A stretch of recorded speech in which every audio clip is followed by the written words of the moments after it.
It is both a sin and a shame, incidents of violence and theft in places of worship. Here in the U.S., though violent crimes, burglaries, and thefts have gone down the past few years, just the opposite is true in the nation's churches. According to the Christian Security Network, robberies from churches have increased nearly 50% in recent years, costing churches more than $7 million in losses. The rise in violence, much more alarming. A decade ago, there were only 10 documented incidents of church violence in the U.S. In 2007, that number had risen to 41. And last year, there were at least 135 incidents. Overseas, the carnage is much worse, with thousands of shootings and bombings at places of worship over the last few years.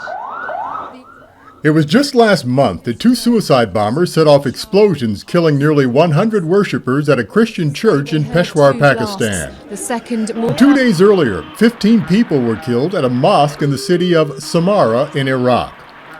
August 14th and 15th of this year, there were simultaneous attacks launched by Muslim terrorists at more than 50 churches across Egypt. Also in that country, at a New Year's Eve Mass in 2010, 21 people died when a suicide bomber struck the All Saints Church in Alexandria. It was very bloody. I saw bloods in this church because you see this church, and next to the church there's a hospital, and between the church and the hospitals there's stairs that lead to the hospital, it all covered with blood. Further south on the African continent, 17 people, including 3 children, died in the June 2012 bombing of a church in Garissa, Kenya. The Jewish Defense League says so far in the 21st century there have been 51 attacks on synagogues around the world. Back in this country, most of the violence in our houses of worship involves shootings or stabbings. Just weeks ago, on September 27th, the pastor at the Tabernacle of Praise Worship Center in Lake Charles, Louisiana, was shot and killed as he was preaching. Witnesses told police Carey walked into the church, shot the pastor once, then again at close range. After Harris had fallen to the floor, he then fled the scene. August 5th of last year, a racist nut job burst into the Sikh temple near Milwaukee and murdered 6 temple goers. One of the worst of the nation's church shootings taking place in December 2007, when 13 people were shot in the sanctuary of the New Life Church in Colorado Springs. 4 of those people died. The gunman opened fire in this parking lot on the east side of the church, shooting 5 people. 1 died at the scene. So did the gunman, who was shot by a church security guard. A courageous security staff member who probably saved many lives today. In March of '09, the pastor of a small church in southern Illinois near St. Louis was killed and 2 of his members stabbed by the same assailant. I have to go back to Scripture and know that this event, like all events, will pass. This too shall pass. At a church in Knoxville, Tennessee, July 27, 2008, 2 people died and 7 were hurt when a crazy man opened fire during a youth musical performance. Why did he do it? He claims he disagreed with the church's liberal teachings.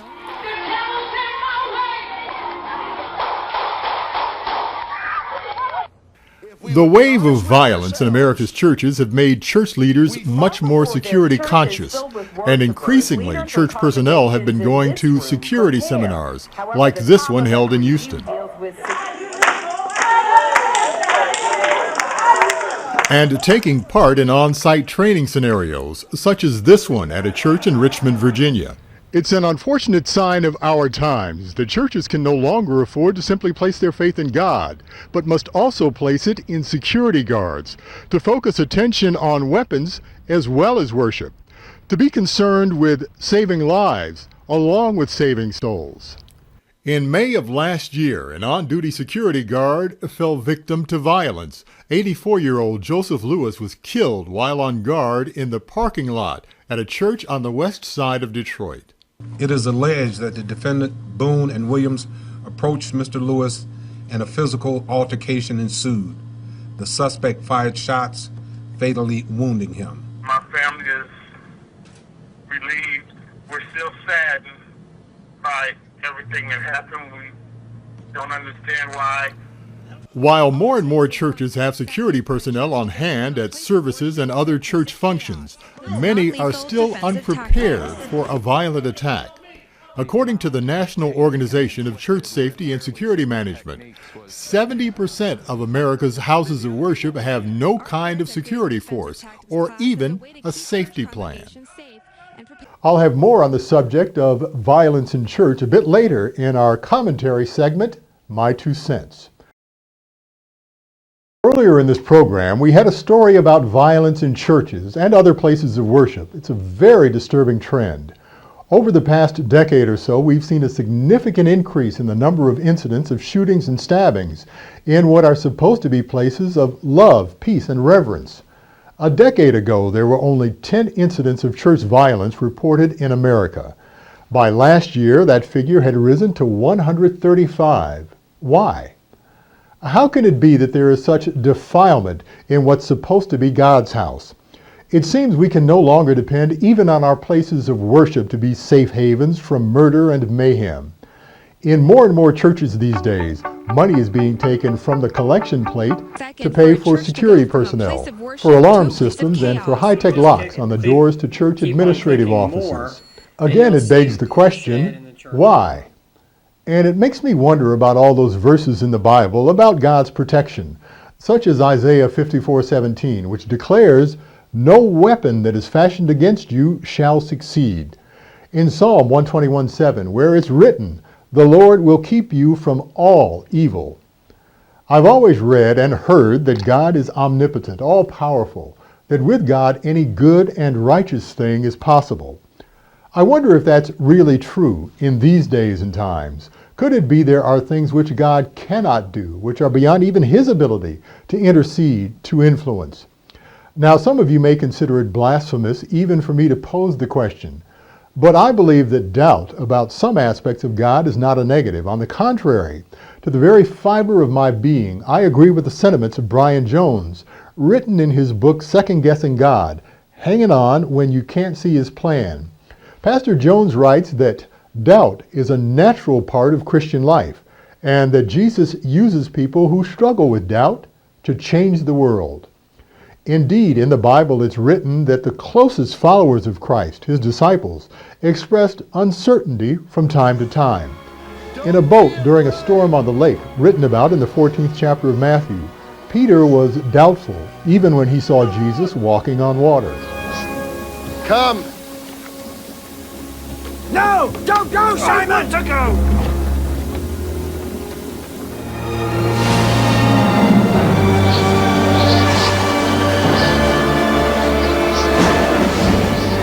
Lord! Save me! Lord, save me! Save me! You of little faith! Just before the Great Commission, when the disciples first see the resurrected Christ, Matthew writes, "They saw Him, they worshipped Him, but some doubted." So anyway, let's get back to the issue at hand, the shocking increase in violence in places of worship here in America and around the world. Is it possible that God can't put a stop to it? That it's beyond His power even to prevent some evil or crazy person from walking into a church sanctuary and firing a gun or setting off an explosion? Could it be that as our world has evolved, so too has the very nature of God? Without question, or at least it's my belief, God works small miracles every day in the lives of individual people. But I wonder if the Lord is still capable of doing the big stuff, like the parting of the Red Sea written about in the book of Exodus. Behold His mighty hand.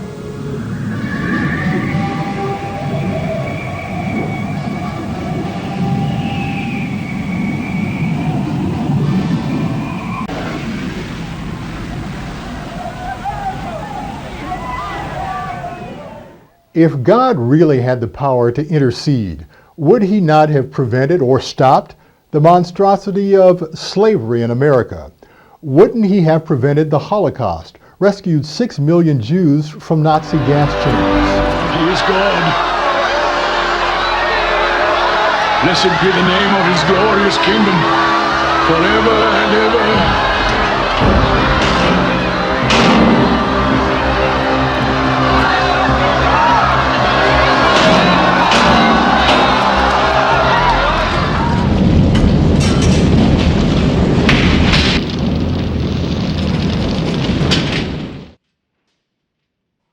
There is no place on earth that I love being in more than in church. It has always been my safe harbor from the stormy seas that I've sometimes been confronted with in life. Why is it that church then is no longer a place where we can be assured of safety, of protection from the evil out there in the world? Or is that asking too much? Certainly not in my mind. I don't yet have any answers, but I'm going to keep on asking the questions and continuing to pray that God will someday provide me the answers to shine His light in all of the dark places, give me absolute clarity to rid me of lingering doubts. If or when He does, I promise I'll let you know.